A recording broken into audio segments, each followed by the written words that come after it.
Now, on this show, Dan has been quite critical of aspects of the Georgia Trump investigation, from how long it took to get started to the grand juror interviews. But that doesn't justify allowing a potentially partisan commission the power to have oversight over prosecutors who, under the Georgia Constitution, are elected to 4-year terms in local judicial circuits. Look, politicized investigations, do they exist? Yes, but that is what we have juries for. The answer is not having some potentially politicized body set standards to step in if they decide prosecution is politicized. There's a reason we have separation of powers. I say keep it separate. Now, a few weeks ago, Dan spoke to Republican State Representative Jesse Petraea, who sponsored the bill. Here's how he defended it.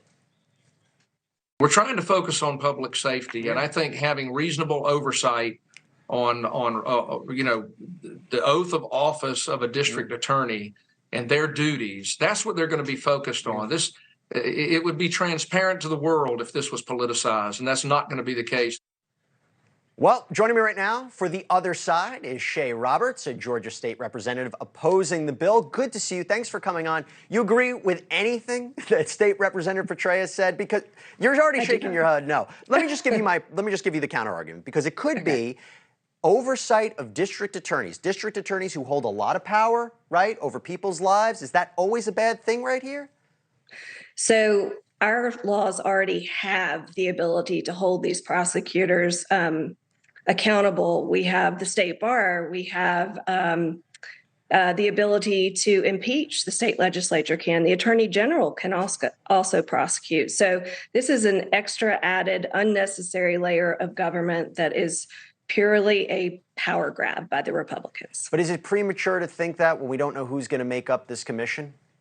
So actually, I hate to correct you, but there were two bills. There was a House bill that had the Supreme Court setting out the commission. The one that actually passed, they are appointed by the governor, the lieutenant governor, and the Speaker of the House. So it is even more partisan than the House bill, which had it by the Supreme Court.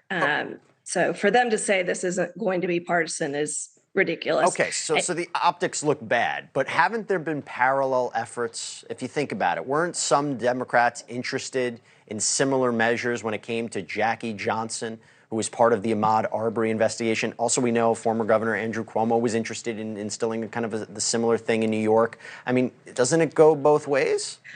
But they followed the laws that we have right now, and they held that prosecutor accountable. So the way our laws are written now worked. We don't need this added layer. Well, Lieutenant Governor Burt Jones can appoint a member of the Oversight Board. Correct me if I'm wrong. He was a target of Fani Willis's investigation into Trump. That feels like a conflict of interest, right? Just a little. Just a little bit.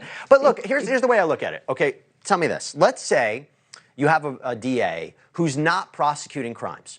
And let's say there's a serious problem. And voters, they're like, we don't want to wait for the next election cycle. If a district attorney is not doing his job, not doing anything illegal, not engaging in corruption, but just failing to protect the populace, isn't this oversight commission a good thing? So where this all started from was when a few Democratic DAs said that they weren't going to prosecute cases like small amount possession marijuana. And they didn't say they weren't going to prosecute it because they weren't going to enforce the laws. They have a finite amount of resources and a finite amount of time. And with crime rising, their point is they were exercising their prosecutorial discretion. And so I think we already have safeguards in the laws that I described to you. Yep. And again, this is an effort we've seen. Right. Well, time after time, they've been trying to subvert the will of the voters. And this is another one as far as I'm concerned. Thank you for watching. Go to newsnationnow.com to find NewsNation on your cable provider. And don't forget to click the red subscribe button below to get more of NewsNation's fact-driven, unbiased coverage.